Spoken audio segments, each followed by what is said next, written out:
Do you want to know how to beat Minecraft? Well, for 89% of you, the answer is actually going to be no, but I suspect that the reason why is that you assume it's going to be as hard as the last time you tried. But the truth is, just like how the visuals have changed, everything else in Minecraft probably has since the last time you played, making it far easier, but also far more rewarding to defeat the Ender Dragon. And in the same way that it can be frustrating to try the same thing that used to work in Minecraft, but it just doesn't anymore, there are so many great techniques that you wish you could learn about, but you know they're going to be easy, but you just don't know what they are. This video is here to guide you through what those techniques are through a genuine full playthrough of Minecraft. From the beginning, we're going to split it into 8 different sections to guide you through 8 different things that you should know about when starting a new world. And of course, we'll just get right into the first one because surviving is important. It used to be such a gold standard rule that the first thing you do when spawning in is look for a tree, and if you can, chop it down. And sure, this is good advice still if you want to do it, but I would actually say that we've gone to the point now where structures are far more important. The most important structures, the A tier ones, are temples, I would say. If you can find a shipwreck in any ocean that you can find, that's great too. But actually, the very best structure that will help you the most is a village. If you can't find a village, and I'm pretty sure I didn't from my little spin, then it's worth going ahead and killing some sheep when you find them. Kill 3 sheep to get a bed. That's one of your basic needs. Then all you need to worry about is food, blocks, a shield, and obviously, once you've got access to those things, wood will help you with everything else involved. So if you can just find 3 sheep, you'll be doing great. And the reason that I'm killing sheep right now before punching a tree is because trees are everywhere, but 1, sheep might not be, and 2, there might be a village. If you're in one of these 5 biomes, you know it's going to spawn somewhere around eventually. That might be hundreds of blocks away, it might be thousands of blocks away, but they are very common structures, and so genuinely just keep looking around, keep climbing the tops of mountains, and kill at least 3 sheep when you do so, because you can solve 2 of your problems at once here. I'm getting food, I'm getting wool, and if we do happen to find a village, we'll be even better off than that. So yeah, another useful technique is you can't actually combine mixed sheep together, so if you end up with 3 wool of different colors, just use some dye that you find around, be that sunflowers or cornflowers, and you'll actually do wonderful in that way. So if you don't find anything, like I've just about considered we haven't, then it's worth chopping down a tree. They are found in plains biomes. Oh, never mind. They are found in plains biomes now, so you never have to go that far for a piece of wood. There are so many trees in so many biomes, but if you are lucky enough to find a village, all of that goes out the window. Having this raw mutton is nice, having this white wool is nice, but now the village is going to solve so many of our problems for us. Here's the reason why this is an S tier structure. Even if you don't intend to vandalize the place, if you want this to be a long-term home that you eventually trade with, even if you don't necessarily live here, it has food. The reason that farming isn't one of my 8 little categories is not because I don't think it's important, but because if you want to learn about farming, the game doesn't just give you the ability. Look, here's how you farm carrots. You pick them up, and then you place them down. Want to farm more carrots than the village has? Well, guess what? It tells you how to work it. You simply have farmland next to water. That still is the most efficient way. I mean, crop rotation is actually better. You mix the carrots into the potatoes and vice versa. But still, the game teaches you all you need to know about farming, but also it's not that required anymore because of just how ubiquitous these hay bales are. Hay bales are amazing. It's a source of free food, and literally just taking 10 of these, so I can guarantee right now, if you skip ahead for the video, I'd recommend coming back. If you just use a little hover over, you'll see that at the end of this video, I'm still going to be eating bread by the time I'm defeating the Ender Dragon, because it's that good of a food source that I can literally come in here. Also, by the way, it's a great wood source too. All these village houses are made from wood. It's like chopping down a tree, but there's no bees that might come after you. There's no blind spots. You just have to accept that the villagers need their houses to be slightly less square, and I totally agree they do. But yeah, now that I've got these 10 hay bales, I can make myself right here, right now, 30, repeat that correctly after me, 30 bread, and that was from one of these stacks. There's still 3 over here, there's a bunch over there. This village is filled with bread, it's filled with wood, and the only thing we're missing from my list earlier, because I've got blocks here, I've got food here, I've got the ability to make a bed here, but even better, the village will allow me to just take one of those. They're such friendly villagers. They really believe that sharing is caring. I don't reciprocate, but that's okay. But if you really wanted to get a shield, the most important thing we're missing, you can actually get that from here too. So again, if you want this to be long term, I will say this has downsides for the protection of the village, but if you're just passing through anyway, then what I would recommend is go give this guy a kill. So obviously, just like usual, we're going to do the classic wood pickaxe into stone again. But unlike classically, we can use some stone that is maybe less than naturally generated, let's say. And we can make ourselves a stone pickaxe, or we could go further and make a stone sword. But in either case, now we have the tool that we can use to hurt this guy. I would recommend being very careful with this. I'm being a little blasé, but all you need to do to make sure he can't hurt you, but that you can finish him off, is either stack 3 blocks up or dig 2 blocks down. Once you are 2 blocks down, I go for a third because it just feels safer. Once you're enough blocks down, you can sit in there and he's not going to be able to hurt you, meaning he looks into you, you know, like POV, you are the last Pringle in the can, and unfortunately, or fortunately, unlike the last Pringle in the can, you're able to kill the person coming in for you, and you can get how many iron? 5 iron. That's enough to make a bucket. That's enough to make a sword and a pickaxe if you want it. But it's also enough, crucially for me, to make myself a shield. These are the most important things to have by the end of day 1, if I can make a shield. I definitely can make a shield. Put craftable on, by the way. It's not the default anymore. It'll help you out a lot. Now that I've got a shield, I've got the ability to prevent damage. Simply crouch. Boom, or you can hold the right click if you're playing Java. Yeah, you simply crouch. Now the shield's going to work. I've got blocks. I probably should get some more. Don't worry, sharing is caring, right? But you want to have some blocks. These will help you in situations like that iron golem, etc. And then we've got ourselves food, meaning we can heal up any damage we do get. We can prevent any damage that we can predict. And even better, we can ignore the ability, we can pretend that damage doesn't exist anyway, because I've got a bed, and so what mobs are going to be able to spawn if I simply sleep the moment the sun goes below the horizon? Oh, and one last tip before we end our first day and our guide for surviving, because these are the most important things. One more time on screen, just so it really drills into your brain. But one of the useful things that you might not realize is that you actually, if you are playing Bedrock, this is easy, it's in the menu. If you're playing Java, plus F3 plus F5, but you can actually turn on the ability to see your coordinates at any point in time and the number of days played. So now both of those things, I would recommend at least the coordinates. Now we can always know where this village is if we make note of those coordinates. It can be fun to write these down on a piece of paper, but you could also just take a screenshot if you want to be boring. But yeah, you can now make note of these coordinates, and you'll be able to forever find this place. But look at that, I can now survive forever, because this bed prevents any terrible monsters from spawning, this food prevents me from dying of hunger, and this prevents me of dying from bizarre creepers. Sometimes those appear. Anyway, so now we have to deal with our second problem, which, because we've done surviving, but I don't really have a base, right?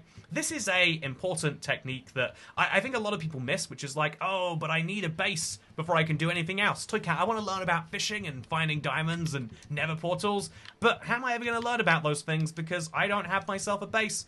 Here's my tip. Well, actually, here's my real tip. Sharing is caring. Look at this wonderful house.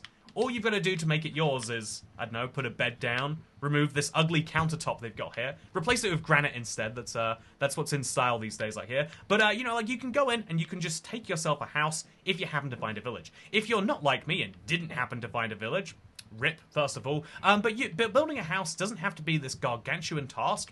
Genuinely, I'm going to do this to prove my point. I'm going to go out of the village just a little bit.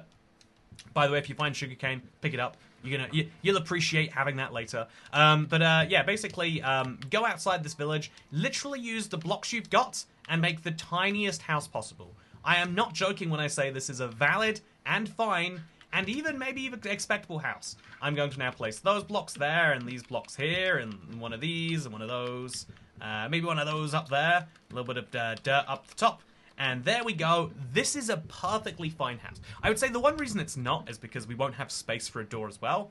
But even this is a little bit overkill. I would say that what you really need when you start your world is a chest and a bed and maybe a torch to make sure mobs don't get near that bed. You don't need to worry about your first base right of all. If you want to turn it into something special, you can. If you want it to just be your chill first night and you can do whatever you want with later, make it something historic. But genuinely, you don't have to make your first base into something scary. Like, I think a lot of people get bogged down on building their base, so they don't do all the fun things which would help them get the tools for that base.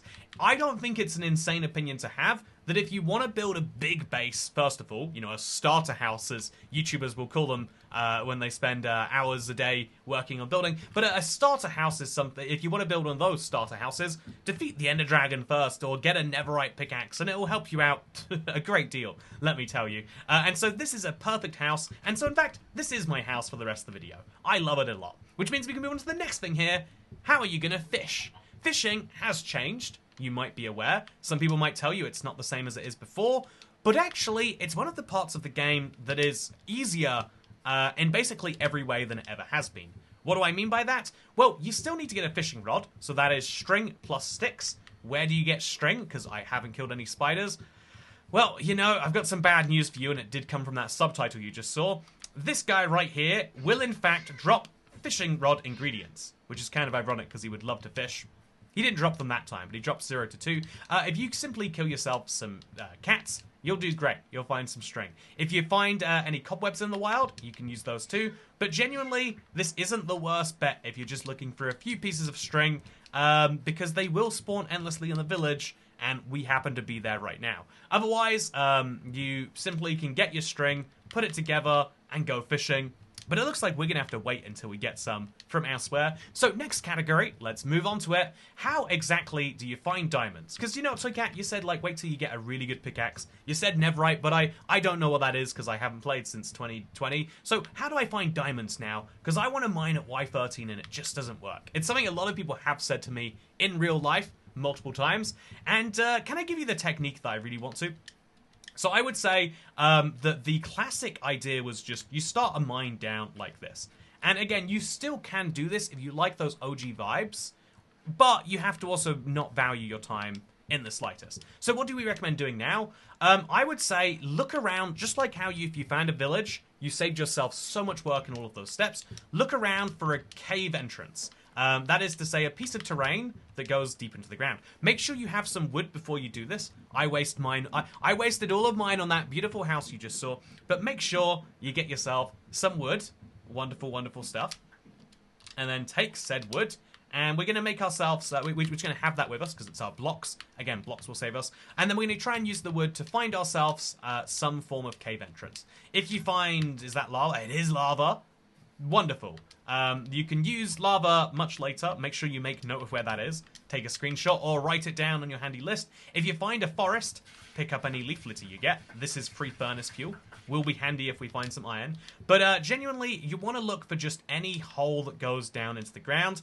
I don't see one right here. Do I see one? I'm going to keep this running because I want you to see that, like, even though I don't see any sign of a cave right now, I probably am not going to. But if I just run through this forest... Oh, okay, that looks like something there, right?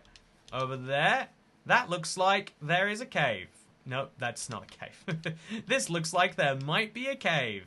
And, oh, and this time we're correct. That is a cave. And so, okay, this is weird, right? Why did I recommend wasting that last minute of your life looking for a cave when we could be digging by now? Because caves got much bigger in the Caves and Cliffs update, circa 2021. And what's interesting about caves now is they can go deep. It is not an unexpected thing to find a cave like this. So let's quickly mine up this iron, by the way. It's not unexpected to find a cave like this that can take you right down to iron layer. Wow, why 25? That's really, really good. So it can take you down past all the coal and stuff in seconds, and then take you into deep slate. Deep slate is what now exists, what used to be, you know, like just the surface, but is what used to be the bottom of the world, bedrock, turned into deep slate, and now you can mine even lower, and it's not ridiculous to find diamonds down here. I'm obviously going to have to do some branch mining, but it can get you down to the level where you go branch mining, and that is incredible. So now we're at Y minus 10. This is really, really good. But we can also, if we just keep following these branches, I always recommend looking in them just in case anything comes. We can just keep going down until, okay, in here maybe. We can keep going down until we get to Y minus 55. Wait. Do you see that? Yeah. Okay, so it's only going to be one diamond because it's exposed. But you can literally find diamonds now that, like, how long would it have taken before? Genuinely, you'd expect to spend at least a day branch mining, right? Me, just chilling out, kind of taking some fall damage, doing things a bit rough here. By the way, I've taken some food damage, or some damage. Better heal that up. It's going to take me 3 business days because it's bedrock. But what I'm going to do right now is I'm going to make myself an iron pickaxe, and I've got my first diamond on day 1. It's actually, oh, and it's more than 1 diamond. So finding 2 diamonds like this is exceptionally rare. What you instead usually need to do is go to the lowest point you see in a cave. Torches, well, not required, are recommended, by the way. But go to the lowest point you see in a cave, as close to Y minus 57 as you can, and then start mining from there. You can see that things get a little bit spicy here. If you ever get worried and scared, you can just, like, crouch, and then mobs will continuously bounce off you forever. You never really have to worry about it if you have a shield. You might get trapped in a corner, but as long as you're healing, and as long as you have blocks, you can always stack up and stack away. So in this case, this is the lowest point in the cave. This little weird... Oh, there's more diamonds here. Okay, so the game actively tries not to have exposed diamonds, but because there's such big caves, you can end up finding them. I'm just going to use my pickaxe, by the way. I know I should have a sword. I'm just not that bothered about zombies right now. I'm going to be honest with you. I wasn't expecting to find many, or any, and if you find 5, great, we got free food. But now I've got myself a 3rd diamond. That means that right now I could call it quits. But assuming you didn't get lucky in your cave, assuming that you had to mine your way down to Y minus 55 or so, like we can pretend we just had to, what I recommend doing is the classic branch mining technique once you get down there. That is to say, mine down to Y minus 55. It's harder to mine deep slate than it is to mine stone, but your returns are genuinely 10 times what you get mining at Y minus Y positive 13. So it's worth doing. Oh my, this seems so staged, chat. What are the odds? By the way, I mean chat as in the general you. There is no live chat for this. This is entirely an offline video. That is just a part of the vocabulary now. I've gotten 4 diamonds, but imagine that you don't find diamonds is something we're going to have to continuously say. I've never been this lucky when I've started a brand new world for myself, but I start it for you, and you can see the luck. You just want to go down, you want to start mining, and you want to make branches, which is to say, you mine at least 3 blocks ahead of this tunnel. So just like this, we mine ahead. And once you've gone 3 blocks apart, 3 blocks is great because it minimizes the odds of you overlapping veins. You know, there's a chance there's a vein in the middle there, but it's very low. So you go 3 blocks between each of these, and then you start mining this way. By doing branch mining, you guarantee you see the most different blocks while you're mining underground. And again, this is the best way to find diamonds if you want to mine them. You can also find them in structures. Structures have gotten very good because there are so many of them, and that is a fun thing about Minecraft. So now I could use these diamonds that I've... Okay, so actually, look at this. I'm in a scary situation. Looks like I might die. What's the solution? Crouch in a corner. I crouched too late there. But genuinely, if I've got food, I can use blocks to either protect myself. Look at this. Skeleton can't get me now. And I can use blocks to stack myself up. In either case, it should protect you from almost all mobs. I'm going to eat this bread, and I'm going to see where the skeleton went. It seems he forgot about me. It's really, really easy to avoid threats if you have a shield and you have blocks. And I've just proven that you can get 4 diamonds with literally no motor skills really required whatsoever there. I think we got very lucky, but we're not lucky on this way out. So what do I do about this? Toy Cat, I forgot to put torches down. This is a very me-specific problem, but I forgot to put torches down on my way in. What do?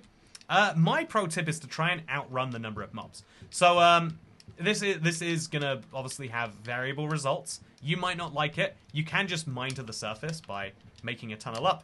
But I would say, you know, even if you don't see torches, you probably, once you run past the initial wave of mobs, they usually stop spawning. Mobs tend to group together because of how zombie spawning mechanics work and how simulation chunks work. But the simple thing you need to know is that, like, mobs are usually together, and so it's usually quite easy to just get out of there, like we have right now.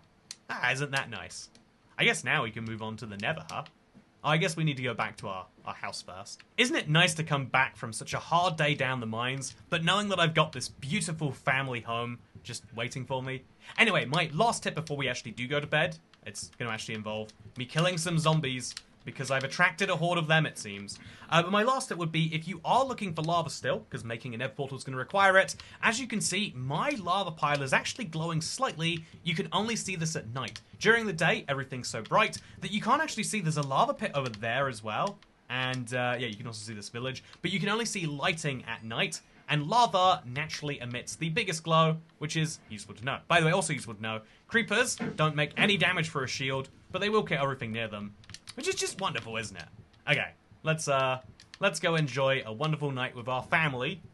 Our family being me and my tiny little house here. Good morning and welcome to day 2. Now that means it's time for me to tell you exactly how to make a nether portal. A lot of people will use the simple strategy of making a diamond pickaxe if you've got the diamonds, and then finding some obsidian and making a portal where you do. This is a bad idea, not just because it consumes a lot of time. I know a lot of people kind of were taught this way and it's fun to relive your first days of Minecraft, but making a portal down below the ground just isn't smart anymore, and so an easy alternative is to make yourself a bucket and do it the speedrunning way. This usually, includes placing a bunch of water in a bunch of lava and then, like seeing how it creates obsidian around it. But this is risky. You might fall in the lava, the water might fall on the lava, and in general, this can go poorly very easily in terms of when you come back to the overworld, you might end up being cooked. If you don't like being cooked, but you do want to be quick, here's a nice middle ground solution that's also much easier to learn. Simply get a bucket of water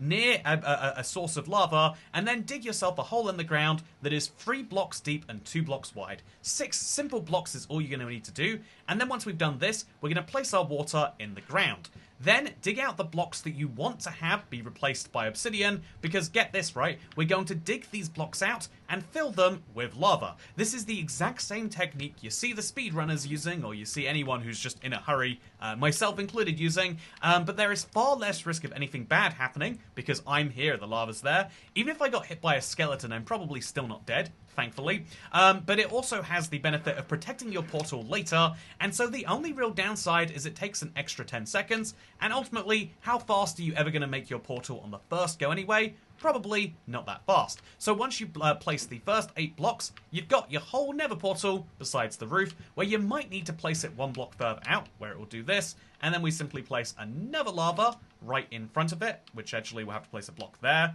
easy peasy, and then we'll get 1 more piece of lava for there, and just like that, a fully complete portal. But wait, we don't have a flint and steel, we don't have Steve's favourite light source, so how are we possibly going to go to the nether? Well, here's the fun thing. If you have a flint and steel, use it. There's no reason not to. But if you're the sort of player who gets items as they're required, don't worry, your bucket that made the nether portal can also light it. And here's how. So first of all, I'm going to grab some lava, and then I'm going to place some planks in front of my portal, just like this, and then I'm going to light those planks on fire. The lava can spread from the planks to the portal, and so it means by the time we even look at our portal and dig ourselves a staircase in, we should find that it is lit in no time. This does take a bit longer on the Java edition, but it is fully functional, and it means that we've got a portal that's protected, both in terms of me going into it, and also in terms of things coming out. But you're still not ready to go to the nether. First of all, because, I haven't shown you that lava is also usable as a near infinite furnace fuel. Look at this. I'm going to cook up my mutton, and by the time it's cooked and I go to the nether, and I come back to the overworld, and over a day, this thing will still be running, giving me food, which I do recommend getting out now. But also, don't go to the nether without both food and blocks. You might spawn in, like, a tiny air pocket. You might spawn above a pit of lava. The biggest thing you can do for yourself is immediately protect your portal if you're in any of those dangerous situations. Like we have right here. We're in a cave right now, so this could be dangerous if there's lava coming towards me, if there are piglins. If you spawn below about Y30, you're probably in for a bad time, and so you can just re-roll your portal. If you're not in too much of a hurry, that's fine. If you are, or if you just value your time, I would say look around these caves, and you've got 2 choices. Either you just start mining in a straight line. The straight line technique is classic and will technically work here, but if you don't want to waste a lot of your time, because it can literally be hundreds of blocks, instead I recommend looking around the caves and just kind of going down every branch you can and hoping that, ooh, I guess we're in a crimson forest. But basically you want to look down every single branch that you can and see if you find any way out. So yeah, let's see what's over here. This is some glowstone, nice. This is not leading me to the outside world at all. We could mine the interesting looking nether gold ore, or we can go back and try another branch. It's kind of like going caving, except it's a lot chiller because you don't need to worry about light here. Although it's a lot less chill because you do have to worry about piglins, and in my case, hoglins, and lava. But, it's in general the chillest cave experience you'll have. So keep looking down at... Wait. Oh, I was sure you'd have to cut it, but apparently we just found a crimson forest. The nether is made up of lots of biomes, and unlike the overworld where the biomes just determine, like, oh yeah, how good or bad is your life, these biomes will determine, are you going to survive or not. The best biome in terms of getting resources to survive in is usually this, the Crimson Forest. It has access to mushrooms everywhere, which is nice. It has access to this, a Crimson Wood.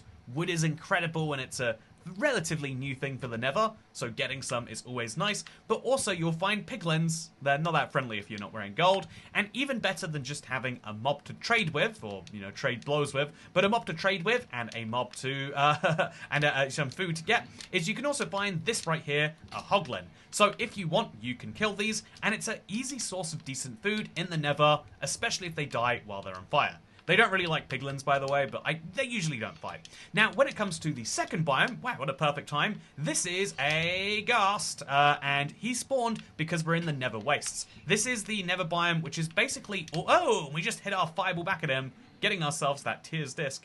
But this is the Nether Wastes. If you see Netherrack everywhere, you're in it. It's what the Nether used to be pre-2020. So if you haven't played in a while, this is what you'll be used to. Oh god, I don't want him near me anymore. There's too much craziness happening. So yeah, this biome, in my opinion, it's fine, but you don't want to be here. Whereas the Warp Forest is one of the best in the game. Get this, right? The Warp Forest has wood. It's one of my favorite woods. Definitely my favorite for the Nether. It has wood. It has these twisting vines, which will save your life, and the only mob that spawns here, assuming they don't come from another biome, is an Enderman, and Endermen are technically in the neutral category of mobs. That is to say, if you don't provoke them, they won't attack you. Obviously, I'd make an argument that is looking at someone really provoking them, but, I grew up in a rough area, so yes. And so as a result, pick up some wood from here if you need it, and you never know when you're going to need it, so maybe it's a good time. After such a terrible start, this is an incredible Nether, by the way. It has 4 biomes right by spawn, including the jankiest basalt delta I've ever seen. And just a reminder, this is the biome that has the highest risk of just murdering you. So not only do ghasts spawn here, like Nether plains, but also you'll find magma cubes, and also the entire biome is a parkour challenge, where if you fail, you end up on magma or lava. It's rough. And honestly, I feel like there's like a 1 in 20 chance every time I come here, I'm going to die. And I play a lot of Minecraft, so if you are new to the Nether, I would just avoid this. In my case, I'm going to try and cross it because it's easier than the lava ocean, which, by the way, isn't a biome. Amazingly enough, despite clearly being a lava ocean and therefore being a lava version of something in the overworld, lava oceans aren't their own biome. There's nothing to be found there besides striders and, I don't know, sadness, or I guess infinite furnace fuel. But we're just going to skip over this biome here, and hopefully we find another one, or even better, a fortress. Because fun fact, there are 2 structures in the Nether. The new one is the Bastion, which can't be found in those basalt deltas, so I might find one now. And there's also the Nether Fortress. The Nether Fortress is what we're really here for, because to defeat Minecraft, you're going to need to go there. That's why we're in the Nether, that's what we're navigating for, and I've ended up in a very precarious position again, because ghasts are a nightmare. You don't want to deal with them, and so I recommend ignoring them, because they're more scared of you than you are of them. By the way, if you do ever notice that you're getting too many mobs spawning, a common recurring issue that Minecraft has is that if you have your simulation distance set to 4, the default, too many mobs spawn. How is it that there is a bug occurring on not just the most common setting, but the default one? I don't know, but let me show you the difference between right now and when I go back into my same world and I go down to, I think it's down here, simulation distance, and turn it up to 6. This will make basically no difference to performance, but it will make the Nether a much less painful place. I mean, it's been relatively fine, right? So, yeah, all of these mobs that have spawned will stay there if they're in my sim distance, but now if we find another Basalt Delta or a Salt Sand Valley, you'll notice the difference near immediately. So, here's a Crimson Forest. Now, am I going to find 16 piglins and a couple of hoglins? Well, actually, I found a couple of them already, but otherwise, no. Interesting. Okay. Whoa, that was kind of spooky. Ended up dead. Ended up strangely dead. Okay, so a part of me immediately stresses when we die, like, oh, but, you know, how are people ever going to learn from these videos if I'm dead? Surely they'll think that nothing is valid if you died. And then that part of me realizes, like, actually, isn't that, like, the most important moment to learn from? Like, most YouTubers will cut it out, and then you don't get to see. But what if you really want to know how it is that you actually recover from nothing? Well, I'm going to go back into the Nether, and I'm going to properly recover, and then I'm going to come back with those blaze rods. Just you wait. So, here is day 4 now. It's funny. Every time I end up back in the overworld, it's not through my own necessarily desire. And we're going to go back in, and we're going to come back out with some blaze rods. But first, I'm going to need some wood. It's not your standard early game wood, but, you know, that's what makes it so special. And then we're going to go find some blackstone, which I remember seeing earlier on and thinking, oh yeah, if I ever needed stone in the Nether, that would be handy. But clearly that's not going to happen. But look at me, 1000 IQ thinking into the future here. Oh yeah, it's the Basalt Delta. So let's now take this wood over there. And you know the biome that I said is really risky to go through, and that you've got a small chance of dying every time you go there? Let's stand still in one place and do some crafting. What could go wrong? I mean, I feel like this is a really, really good idea. And you can tell it's a good idea because of how often I've been here without dying. So now we put the crafting table down. We make ourselves some... Wait, what? Now we make ourselves a wooden pickaxe. We be very careful about the blocks we mine, because obviously I don't want lava to spill in here. And now that's a stone pickaxe. And so this is how you can recover from nothing in the Nether. Now I can use this stone to mine for more stone, and that's a stone sword for me. And honestly, I'm going to make the assumption, probably a wrong one, that I'll be back before I need anything else. So I'll just get myself an axe right now, in case it comes to it. Okay then, let's go, and let's show that the Nether is a safe and cuddly place, really. Actually, you know, one of my other favourite tips. If you ever find yourself without armor and thinking, wow, I wish I had armor, do you know how Minecraft difficulties just scale up the amount of damage that mobs do to you? And so obviously you can avoid taking that damage if you want to, or you can just go into your settings and be like, you know what, I think normal's too hard. Let's play like normal. It's like we have armor on normal if you play easy. Or if you want to play like you have no armor, even though you have armor, play hard. That's the simple explanation of the difficulties. But yeah, now we can just run across our Nether, back to where we were, and hopefully I don't even get lost. Aha! That is a useful sign, and I can use this to my advantage. Okay, guess who's back? And this time, I'm ready to kill it. So, I actually made a little tunnel down earlier. I would recommend not taking a bunch of full damage if you can avoid it. And so we're going to follow this tunnel, hit my head a few times, that's okay. And then we're going to try and work out, okay, I need to make this go a little bit further, so as, oh no, this is scary. This is very scary, I don't want to be involved with that. There's too many skeletons this close to where I am, able to knock me off into that. Don't want it, not going to deal with it. How do you not deal with mobs, is maybe a question you might have at this point. Well, outside of assuming that they catch fire spontaneously and knock each other off into lava, what we can also do is just get far enough away that they despawn, which is usually the edge of your simulation distance. In my case, I think that's 96 blocks, so 48 blocks in the other direction. It can be a little bit more, but basically, run away and then come back. And by the time you come back, all those mobs you fear won't be there anymore. Oh, I'm somehow managed to not get hit yet by any of these piglins of crossbows, and I'm very pleased with that fact. Oh yeah. Okay, so now we come back after all of that, and we should find that there's no longer skeletons looking to see what my insides look like. And as you can see, I'm correct. Now we jump down, we make a nice little staircase, and I'm going to just go straight into the deep end here. This is not how you play the Nether. In fact, I'm going to play the Nether safely to teach you that, yeah, basically, always have 2 high bridges, always have a little safe cubby hole.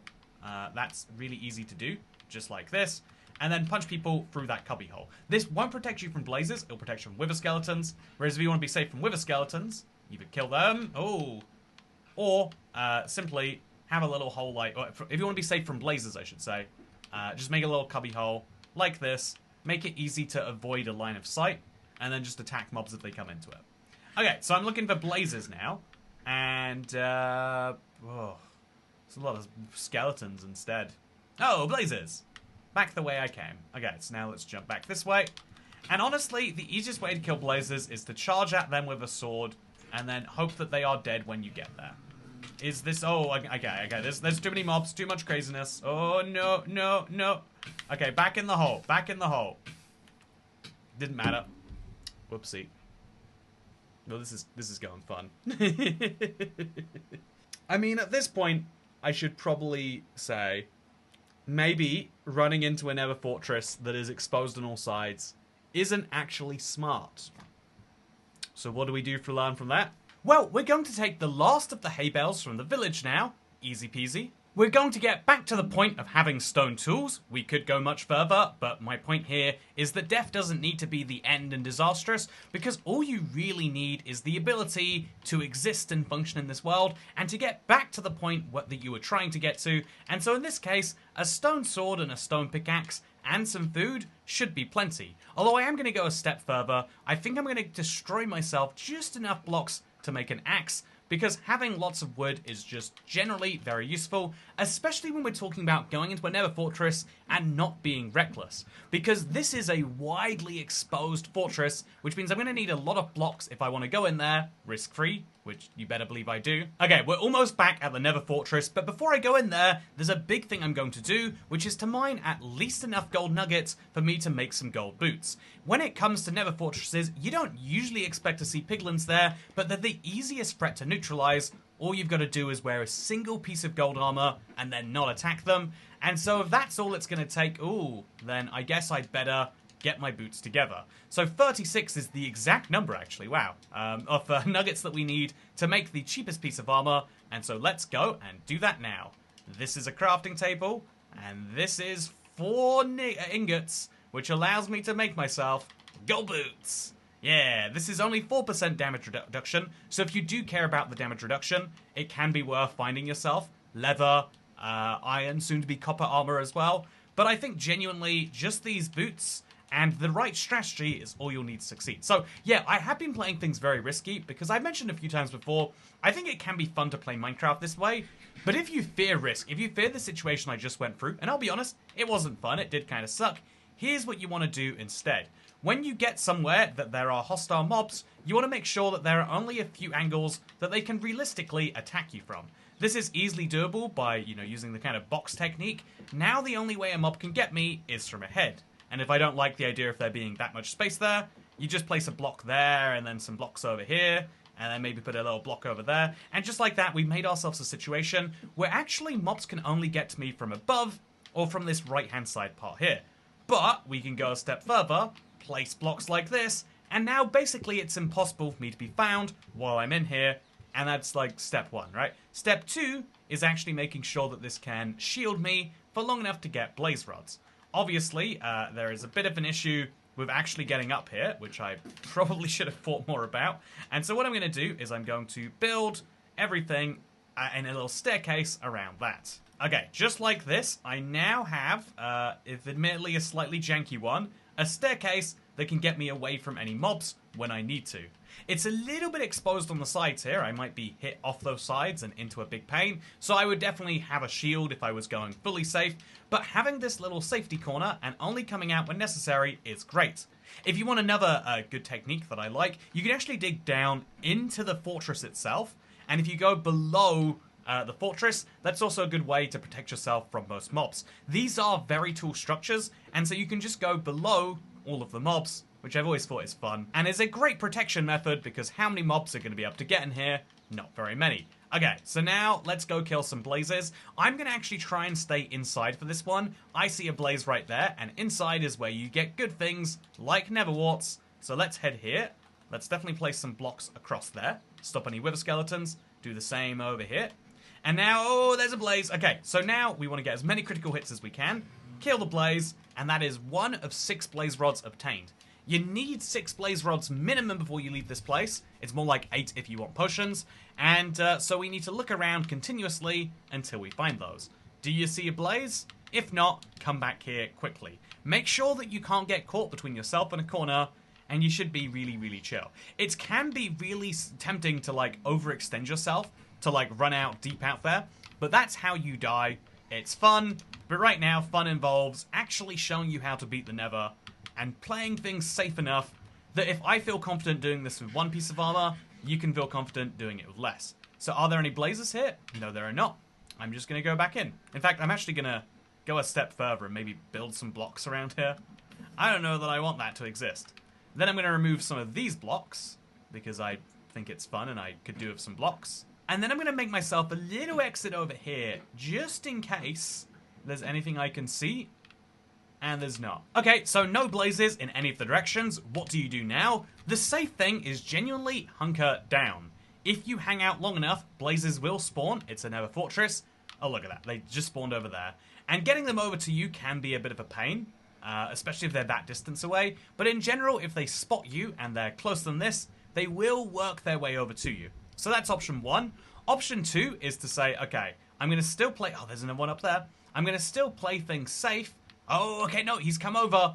He made it much sooner than I expected, which is perfect. And now, if we kill him, we can get ourselves some experience, because he's not going to drop a blaze rod. But still, super nice. This is basically the plan. We want to lure as many blazes as we can over here, while also minimizing our exposure to the big fireballs that they tend to launch.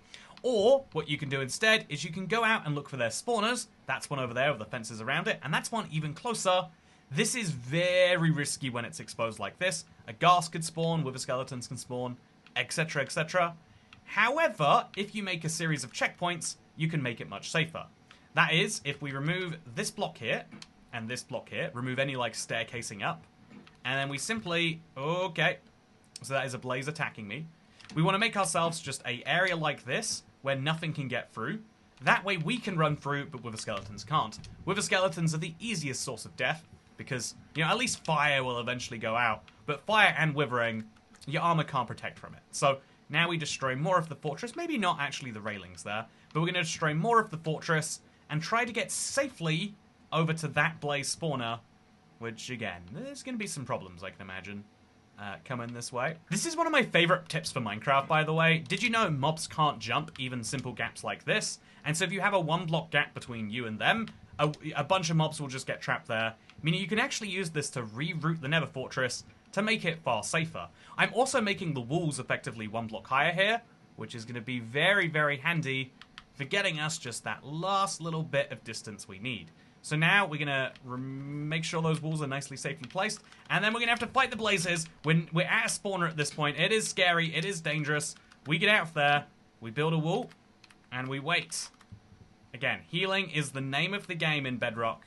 Okay. It's at this point that we've got to say, oh dear God, what has happened to me? So many blazes have surrounded me, but I'm going to survive because of these safety boxes that I have placed around. They are specifically for this situation, and so I'm going to use them in this situation. Oh, Jesus. Oh, yeah, he's in here. Oh, there's multiple of them in here.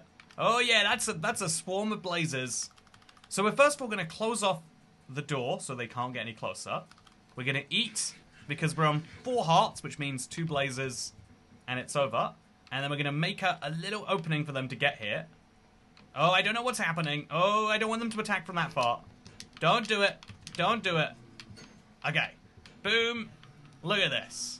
Everything is chill. Everything is fine. I don't see any issues. What about you? No, the blaze rod! Okay. So as you can see, we're doing just fine. Just a little issue here or there, but otherwise just great. I think hunkering down in your one spot is always the safest bet, but I'm just so deeply ingrained in this idea that I want to get to the spawner, because that's where you get the blazes fast, and getting in and getting out fast is definitely the way. It feels like in my brain. Has to be said incorrectly, though. Okay, this blaze is coming towards me. He's on fire, which means he's going to attack when he gets here. There's no real chance I have besides killing him before it goes off. But that worked just great. Oh, dear God. Jump scared. Okay, so that is a blaze above me. He's going to hit me. He's going to hurt me. There's not a lot you can do when they're at that close range. Ah, you get lucky, I guess, sometimes. But this is a blaze. He is going to hurt me. The only way I can avoid that is if he gets to close range to me. Blazes have absurd detection ranges on their ranged attacks, and so you just have to get them closer. And if they see a path from them to you, they will generally take it. Or at the very least in this case, they'll jump down to avoid it. That works great too, I guess. Okay, nope. Not working. No, another blaze rod! These are valuable. I can't keep letting them burn around like that. Okay, I'm making the push now into the blaze spawner. There is a wither skeleton ahead of me, but again, it's just all about making sure there's 0 chance for them to attack you by utilizing their height against them. Every mob has its weakness, and if you can use that weakness You'll be great. Okay. So I've got another stone sword, thankfully. That's the real benefit of stone swords, is you do get a continuous infinite supply. Now we get in here. Build that across there. Build this across there. And that's a skeleton behind me. It'll be fine, I'm sure. Then we build these across there. And then maybe a couple more of those. And then I'm not even sure at this point. I just know there's a lot of spicy things happening nearby. And I'm kind of worried about this fella.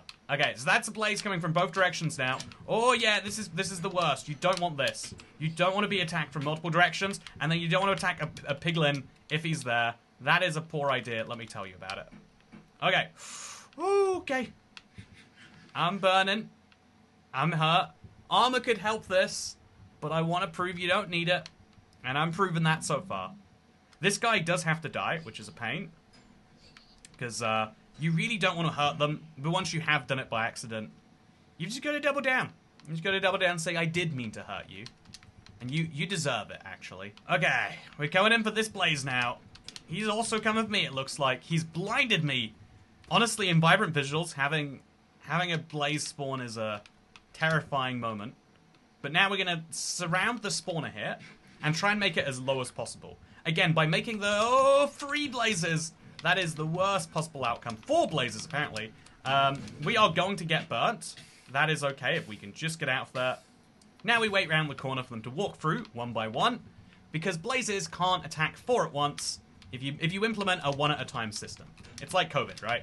The germs can't hit you if they're coming 1 at a time. Oh, that's what I learned from the pandemic, at least. Okay, you still coming? Still coming. Oh, yeah, there's a whole new batch spawned here. And that's my sword gone. Thank God I killed another one of these. Please, Mr. Zombie Piglin, don't be the reason I die. Oh, yes. Still surviving. Still surviving. Just great. Please get out of my way. Okay, I'm going to seal them off over there. And I'm going to kill another one of these. Oh, no. They're coming through 2 at a time. That is not the 1 at a time system we implemented. But we've got 8 blaze rods, meaning now all I have to do is make it back home safely. And I think you'll find that I'll have defeated this Nether Fortress.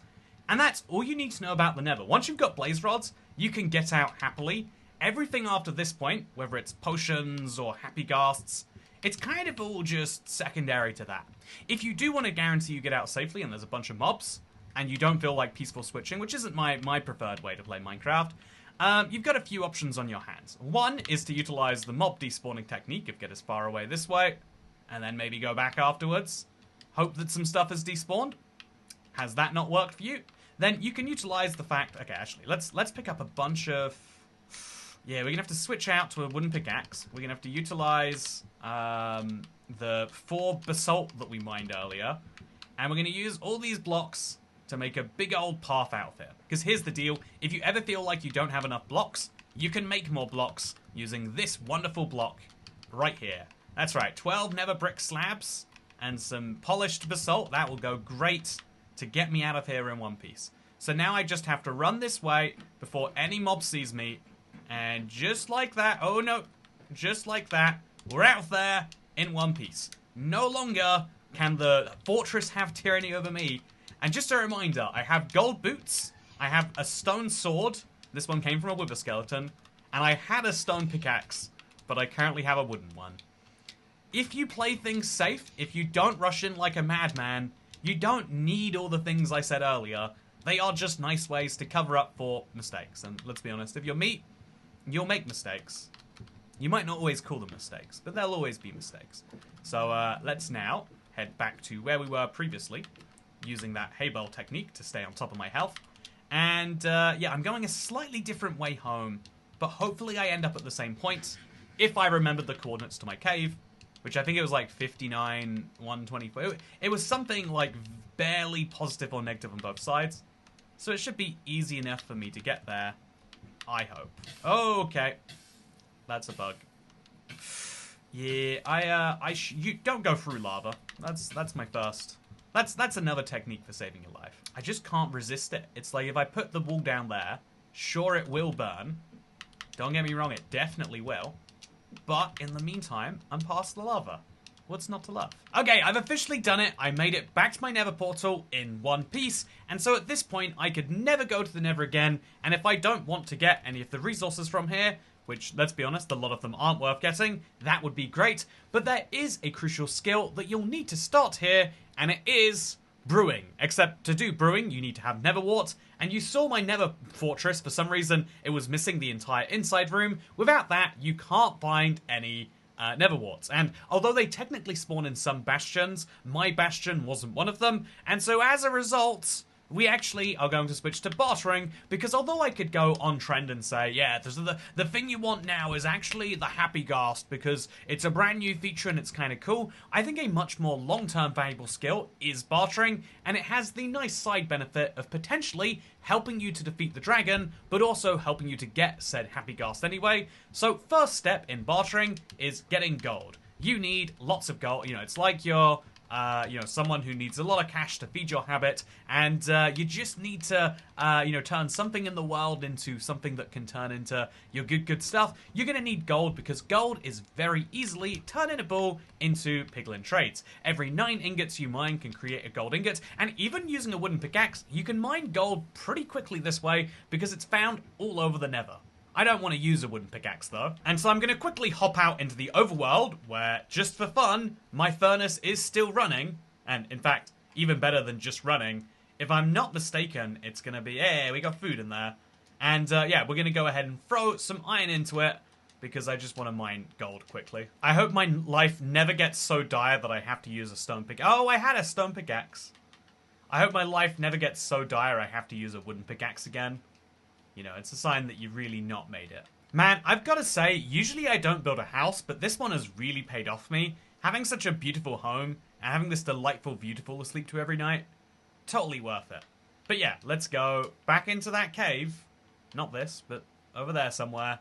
And pick up some iron. Just a 3-minute visit to my nearest cave, and all of a sudden, I'm back up and running, and arguably even better than before. I've got my shield, I've got myself my pickaxe, and I'll go a step further, and I'll even craft a piece of armor, because I know a lot of people would say that I need the extra protection, and so here are some leggings that bring me up to basically being fully protected from the world. But let's go and show you some bartering. This will be one of the quickest, easiest tutorials, because there's not actually a vast amount you can do wrong here. Step 1 is mine gold. Step 2 is find a piglin. These can be found in nether wastes, or indeed in these forests, and then literally drop it on the ground. You can actually use the use animation, that is right click or left trigger, depending on your device, and you can hand it straight to him. You might prefer this, and then he'll hand stuff directly back to you. But basically, the way bartering works is you hand gold to the piglin, and he decides what he's going to hand you back. He'll always throw it in your direction, but you have no say over what you're going to get, unlike with villagers where you do get to choose. And yeah, he doesn't even care if he throws it directly into a bit of lava, or, as I can show you right here, directly into fire. And so even if you see something really good coming your way, it might end up in some fire. Although in that case it didn't. So yeah, if like me you can't get access to brewing because you don't have nether warts, fun fact, you might get lucky. Well, not with this guy. You know, actually, I don't approve of the trades he gave me, and unfortunately, there's no Consumer Rights Act in the Nether that can protect us from this. But what we can instead do is we can say, I don't appreciate you, and we can do what people used to do before modern day consumer protections. When someone crossed them the wrong way, oh, I was going to use the gravel to suffocate him, but that works too. Anyway, so with that said, let's now find another piglin, reminding ourselves that we shouldn't mine gold blocks near them, because even if we're wearing gold, if we happen to mine gold, they get mad because all gold is theirs, and someone stealing it makes them angry. This is also true for opening chests, this is also true for mining gold blocks, and just in general, watch out for piglins if you're doing anything that relates to gold. Yeah, that's good life advice. I'd also say if you're looking for gold, both of the forests are the worst place to find it, because in general, gold will spawn where netherrack can spawn, and so if you find a nether waste biome, this tends to be the best for it. Speaking of the best biome for it, that over there is a soul sand valley, the 5th biome in the nether, recognizable for the big basalt pillars, the soul sand on the ceiling, and the soul sand in the ground. Not only is it bad for bartering, because no piglins or gold, it's bad for everything besides finding a dried ghast, and honestly, even if you want a dried ghast, I would recommend doing some bartering, because I've been doing a lot of mining from the nether wastes just near here, and that means that I'm now looking for more than one guy. Because ultimately, if I craft all of this together, I'm going to end up with 15 ingots. That's going to take 15 times, what, like 8 seconds? Whereas if we throw some on the ground here, and then some on the ground over here, and try to get 2 piglins for the price of 1, now we'll do trading at twice the speed. By the way, I'd like to remind you, piglins are meant to, hey, and then we can show you that this is in fact a brewing guide. If you want the game's most valuable potion, in the Nether at least, you can just trade with it from the piglins. Do you want to get a dry ghast, which is the game's most valuable mob, if YouTube videos from the last 2 months are to be believed, then you can get it from these guys. Do you want to beat Minecraft? Because, you know, if I want to make an IF Ender, I've got one of the ingredients, but the other one's right here. Well, all I've got to do is trade with these guys enough times, and statistically, they might give me Ender Pearls. If you really want to go next level on your trading, though, my recommendation is find a bastion. There's always gold blocks everywhere in there. There's just also a lot of death, and we're dealing with death pretty seriously this run. Well, the second half of this run, at least. Oh, Ender Pearls from you, maybe? Come on, you know you can. Okay, string. Oh, that means I can make... Fun fact, you get all the ingredients for a bundle from piglins, which is fun because they give you the sort of garbage that absolutely needs to be turned into a bundle. So let's hoover it all up and show you that piglins actually believe in good inventory management. Who would have thought it? Certainly not me. Oh man, if only he would drink that potion that he has rather than trading it for gold. I think there's a chance that he would make it through this one. But as it stands, kind of stupid. Do you ever think about how weird it is that piglins have literally dozens of potions on them, as you can trade by bartering with them? But if they are in lava, not only will they not drink them, but they also won't drop them upon death. Like, where are these potions hiding inside the mobs? It doesn't make any sense, and it never can, for gameplay reasons. But I'm just saying. Oh no! Okay, so my next tip is going to be don't throw your gold ingots. If you don't know what's around you, they might end up in lava. That's a possibility you probably didn't consider when mining it. But yeah, this is often cited as the best way to get ender pearls, and that's true if you're speedrunning and you're willing to accept that 90% of the time the RNG won't go your way. But if you're playing casually, then I would recommend instead go straight to the source. Personally, I like mining, and I think I could see myself mining enough gold either this way or through a bastion. But otherwise, what I recommend you do is just find a warp forest, one of these blue places, where you'll be safe from everything besides those neutral mobs. You know, they're about as neutral as my opinion on how neutral mobs should be defined. But yeah, with that said, we just go in here, and because mobs will come after us, we just have to keep them from hurting us. And just like everything in Minecraft, you can use blocks to your advantage. I think this is like the single biggest piece of advice I would give. Basically, in Minecraft, blocks are the secret. It is a game about placing blocks, and so every mob has a weakness in blocks. You want to kill Enderman? You just need the right blocks above your head, so the Enderman can't get there. Anyway, yeah, this is what I'm going to do to get my Ender Pearls, because Ender Pearls can combine with Blaze Powder to make IF Enders. Isn't that nice? This is actually, funnily enough, a moment where you might want to bring your simulation distance back down to 4 chunks.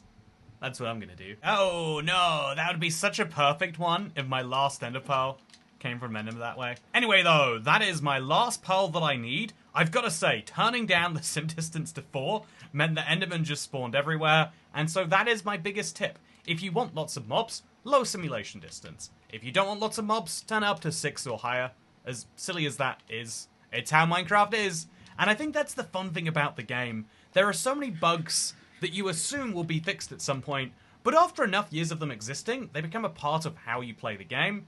And that's kind of beautiful, if you ask me. That after a certain point, you know, like, you can spend so long thinking about how it is that, like, oh yeah, the game needs to be changed, how the rules need to be changed, because they're just not the way you want them to be right now. But at a certain point, you realize it's much better to just play within the rules that exist. And I'm not talking about Minecraft. I don't know if you got that. Anyway, let's go to the end. By the way, I made this chest because I was going to store my Nether stuff in it. And that way I wouldn't lose the Nether stuff if I died in the Nether. Thank God I didn't die in the Nether, I guess. Anyway, hello, I'm IBXToyCat, and let's now teach you the final part of this guide. That's right, after all this time, it's finally, you know, like I would say time for the most important tutorial, because I'm going to teach you how to fish. I have some string, I have some sticks, And you know what that means? I can make a fishing rod. How do you fish in Minecraft? Well, lots of people will tell you you need to have a minimum space. This is only on the Java edition and only after a given snapshot. If you're playing Bedrock, just put your rod in some water and you'll get some stuff. The only caveats to this are that if you have an enchanted rod, you'll fish for better gear, but you can actually go fishing for enchanted rods, and also you'll get slightly lower chances of other loot if you fish in a jungle, because you can find cocoa beans and you can find bamboo there. If you want a fishing tutorial in this video, I'm just going to say, simply put, actually the best thing to do is to find any body of water you can, and if it's, or even better, put a body of water near your base and go fishing in it, and then keep every single one of these drops. You can sell, even if you don't want to eat a pufferfish, and you probably don't, by the way. Although if you do, let me tell you, a lot of fun to be had. But even if you don't want to eat your pufferfish, they're still worth selling. Even if you think your leather boots aren't worthwhile, every single thing you get from a fisherman trader should be kept, but especially the fish. Anyway, the fishing rod is also valuable to keep on you, whether enchanted or not, because it can lure mobs towards you. Let's say there's a horse all the way over there. It's a bit too far, actually. Let's say there's a horse all the way on the other side of this pit of lava, and I want to have that horse over here. The good news is, I can actually lure him towards me, and just like that, he's now my horse. Wow. Aren't fishing rods wonderful? Pro tip, don't go fishing in lava. If you try, your bobber catches fire, you lose a durability, and slowly but surely, you wonder what you're even doing for this to happen. So yeah, if you want to go to the end, I would actually say this is another case where you can complicate things with triangulation. I really enjoy this. Basically, if you enjoy trigonometry, there's a simple puzzle to solve. Throw one IF ender, keep track of the rough angle that your ender pearl or your IF ender is following, and then throw your IF ender from a different location, and you'll effectively make a triangle. So now let's go back to where we were, and let's go over here, at least 20 to 30 blocks, but let's do it again. And then keep an eye on the difference in these angles. I would say that difference wasn't that sharp, which means I'm probably going to be going a while that way. But if you use trigonometry perfectly, and you keep track of all those angles, you could make the triangle, and you could tell exactly where you've got to go, and the angle that simply put, we're just going to follow the line, because it works. If, especially on Bedrock, villages tend to be above strongholds, and so follow the IF ender until you see a village. Oh yeah, and don't eat pufferfish. It gets you a little bit, what's the word? Oh yeah, you have a good time on some pufferfish. Let me tell you that much. Oh yeah. Should not have done this in the middle of an ocean. The only other thing I would say is if you end up traveling more than about 1,000 blocks, you can measure that by your coordinates, which, if you followed this guide, have been on this entire time. But if you play Java, you gotta press F3.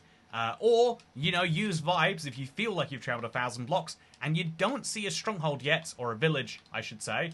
Then what you want to do is you want to throw another one just to make sure you're going in the same direction. Because it could be you've gone slightly off course. In my case, I actually went quite a bit off course. And just having that to follow is great, because it means if you do find a village, you'll be more sure that it's the correct one. Okay, I've been another 1,000 blocks, and I'm going to throw my IF ender, and it's going to tell me that it's back that way. I didn't see a village, but clearly I am wrong. Oh, two things actually that might be useful. One of them is if you're looking at those IF enders, and it looks especially small, this is something that Bedrock changed in 1.21.100, a recent update, so just in case you noticed that. And the second of these is if you like this seed, and right now is the worst moment for it, but there's always someone who, likes the seeds for these videos if you watch them all the way through, and so I used to, give the seed numbers out, but it's such a pain, especially on, if you're playing on a phone or a console, to get that seed into your game, and so instead, what I've started using is just one of the random default seeds. This one is called Sunflower something, I want to say. Sunflower Plains, Sunflower Fields. If you use that seed, you should get this exact same spawn, and hopefully you're welcome. Also, how did I miss an entire village? I don't know how. But there it is. That's going to be my stronghold down under there. So, part 2 of how you find the end portal is kind of a bit of a guide for what you do in general when you're far from home. If you're looking for any structure, be that an ancient city, a stronghold, whatever else, I recommend setting your spawn regularly. You can take a bed with you to set your spawn, but then every time you pick it up, you're going to be resetting your spawn. So instead, I recommend sleeping in one bed, like this one right here that this villager is judging me for. Sleep in a bed, sure, but then find a different bed that doesn't have a burning zombie villager running towards it. Find a different bed, like this one, and this can be the one that you take with you. Especially when you're about to go to the end, having a respawn point be near your portal, it just makes sense. And now that we've done that, let's dig straight down. Digging straight down has a bad reputation in Minecraft. If you bring a lava potion or a water bucket, you can actually dig down just fine. Like, the very worst thing that can happen to me now is falling, and I have a hay bale, which can even prevent that. Basically, but between these two items, I can dig straight down all I like, and in fact, I'm more likely to find a stronghold this way, because strongholds like to generate directly below villages if you're playing Bedrock. I have no idea how such a fundamental feature changes. Oh, this is not a stronghold at all, but I guess it's nice to see. So as you can see, I did totally fine for digging straight down. Will I continue to do just fine? I certainly hope so. But yeah, if you don't find a stronghold, you can just go straight back up, and then go like a few blocks over, like 10 or more or so, and eventually you should get something good happening. Did I go down the wrong block? Why can't I see the light down here? Oh, that looks like, hey, it is! This is a stronghold. So these places can be a pain to navigate, but if you can find this room, the staircase that leads to nothing, you should always be able to find a path from here. So that is to say, if you follow the stronghold along from there, eventually you'll find the end portal room. It can't be fewer than 5 rooms away in general, and it involves a lot of just looping around. But while you're looking, you're going to really enjoy these rooms here. So outside of the chest in the hallway, ooh, look at that, some armor, isn't that nice? Outside of the chest in the hallway, these chests in these library rooms, oh, it's one of those rare one-high libraries. This is incredibly rare, super cool to find, but you can find end trims in here, which is great, and also enchanted books, which is also great. Those books weren't enchanted, to be clear. You could enchant them. You wouldn't, but you could. And yeah, this is a very strange stronghold in general, it seems. But that's just fine with me. I like it weird. I like it. It's very weird sometimes. Okay, I got a little lost. And that's because I wasn't following my own advice. And so let's do what I say, not what I do. Which is funny when you're the one saying and doing it.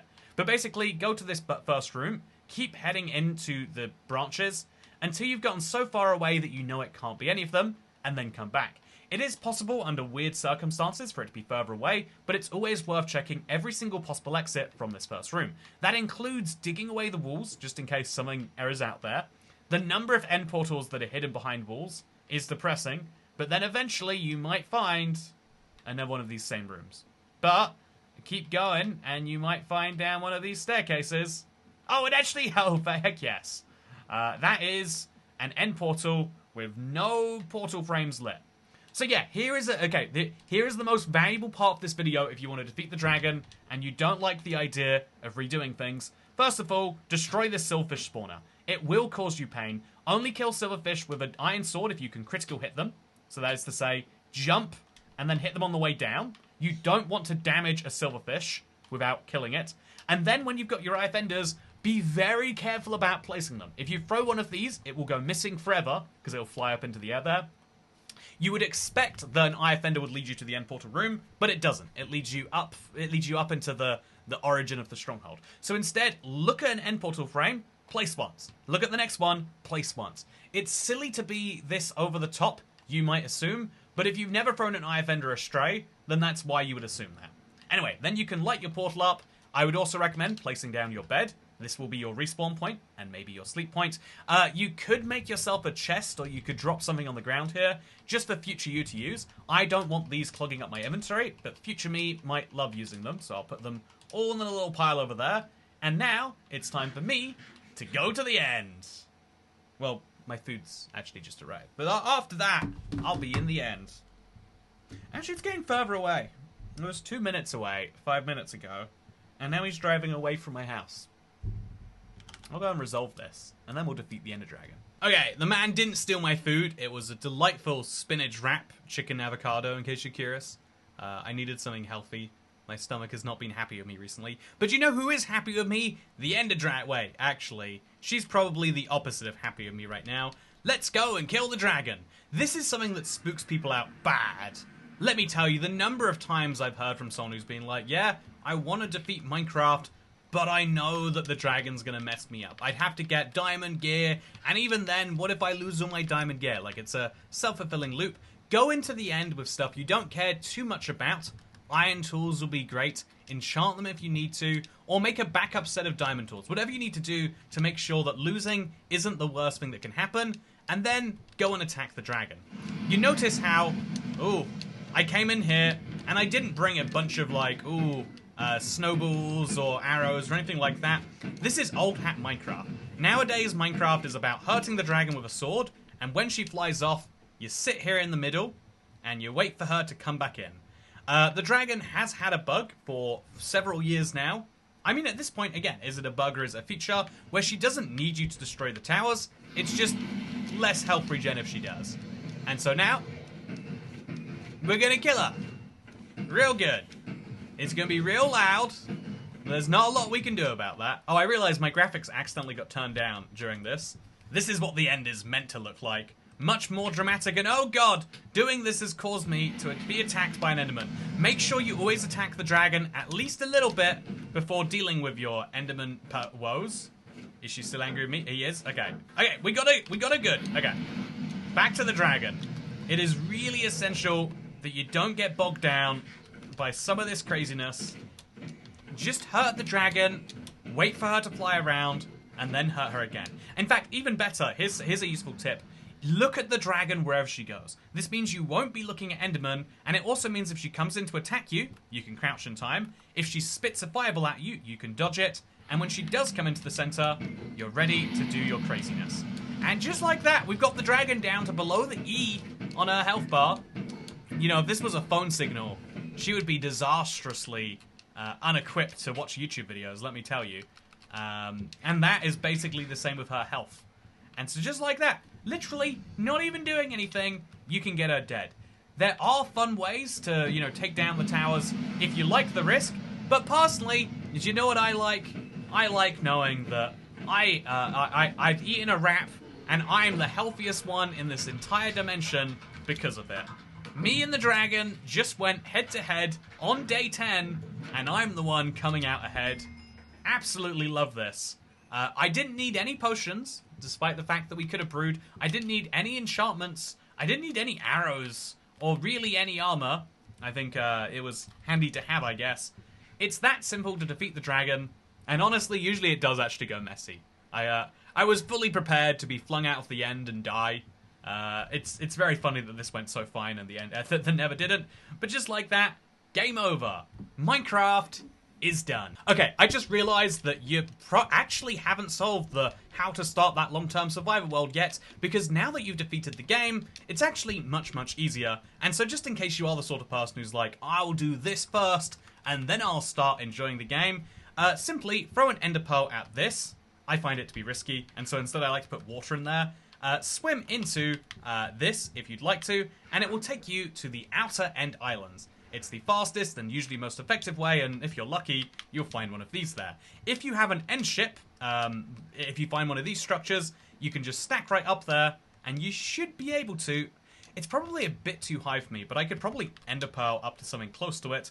But if you go up there, you'll find an elytra, the fastest form of transport that exists if you get fireworks. If you kill these guys, which, just to remind you, is a little bit risky, make sure to kill their projectiles before they kill you.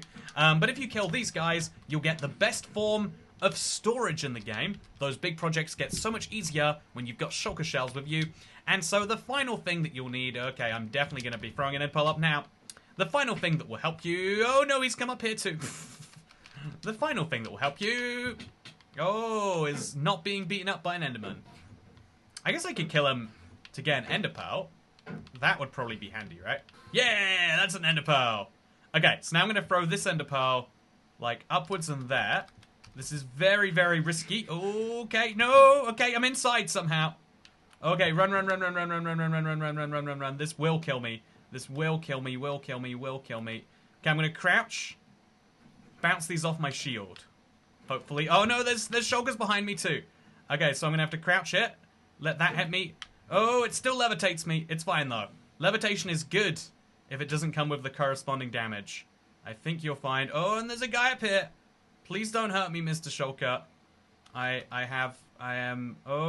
must mine for fish. So if I just sit here in this corner, I can spend some time healing up. So rooms like that, and rooms like that, have chests inside of them, which have the best gear. And so I'm going to use my blackstone, and I'm going to bridge over there real quick. I'm actually going to... Here's a clever idea. You see a shulker? No, you don't. If you can't see the shulker can't see you. And all of your problems go away with it. And then we're going to bridge over to here. No problems whatsoever. And we're going to get those chests from the outside and just hope that they contain either a diamond tool or a diamond gear. So here's some free iron, or here's 6 iron, really. Here's some emeralds. Here's a better shovel than I've had for the entire run. Didn't even have to craft it. Here's an even better shovel than that, but it will go away when I die, so we'll leave that in there. Here's some beetroot seeds. Everyone knows the most valuable type of stuff you can get out here. And now we just have to go back, maybe pick up an elytra, and maybe pick up any chests that are up there. Honestly, I don't know how I've never tried this before, but having a shield to block the shulker projectiles while using them to float upwards gently, actually crazy, crazy powerful. Because now I can use this to take me to where the chests are. And as much as I love this iron shovel, I'm secretly hoping that maybe I'll find something better in here. And so once we get out of the range of these shulker attacks, we'll just gently sit back down. Oh, don't hurt me. And oh my god!